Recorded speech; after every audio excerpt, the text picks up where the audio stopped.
Tonight at 10, thousands of people line the streets as the Queen's coffin is taken from Balmoral to Edinburgh. This morning, the cortege left Balmoral Castle, where the Queen died on Thursday, for a journey of over 6 hours to Edinburgh. Silent onlookers gathered along the route to pay their respects, and some threw flowers in the path of the coffin. The cortege passed through key landmarks as people bid farewell to the country's longest reigning monarch. It's just so sad, but privileged to be here and happy that we could say goodbye.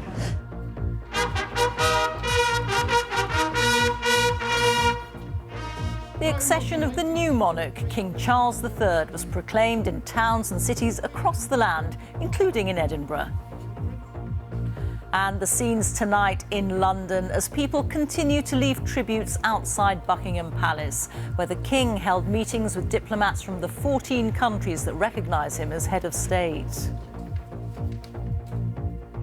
And in other news this evening, Ukraine's military say their forces have tripled the amount of territory they've retaken from Russia in little over 48 hours. And mixed emotions in India as it holds an official day of mourning for the death of the Queen.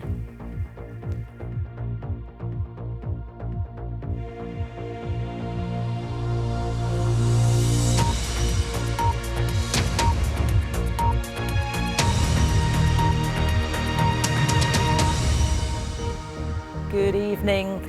The coffin of Queen Elizabeth is being taken on its journey to her final resting place. It left Balmoral, where she died on Thursday, and arrived this afternoon in Edinburgh.